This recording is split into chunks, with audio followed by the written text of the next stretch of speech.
ಮಂಜೇಶ್ವರಪೇಟೆಯ ವಿಹಂಗಮ ದೃಶ್ಯವನ್ನು ಒಮ್ಮೆ ನೋಡಬೇಕು. ರಥಾರೂಢನಾದ ಶ್ರೀಮದ್ ಅನಂತೇಶ್ವರ ಸ್ವಾಮಿಯನ್ನು ಒಮ್ಮೆ ಕಣ್ತುಂಬಿಕೊಳ್ಳಲು ಕಾತರದಿಂದ ಸಾಲಾಗಿ ಕಾದು ನಿಂತ ಭಕ್ತ ಸಮೂಹ. ಅತ್ಯಂತ ಸಂತುಷ್ಟನಾಗಿ ಭಗವಂತನು ರಥವನ್ನಿಳಿದು ಸ್ವರ್ಣ ಪಾಲಕಿಯಲ್ಲಿ ವಿರಾಜಮಾನನಾಗುವ ದೃಶ್ಯ.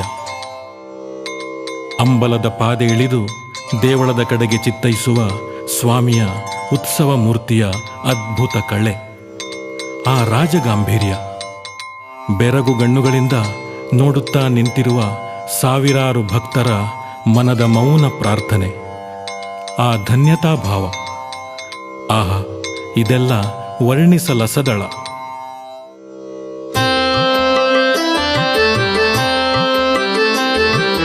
ಮಂಜುಳೇಶ ಅನಂತೇಶ ಆದಿಶೇಷ ದುರಿತನಾಶ,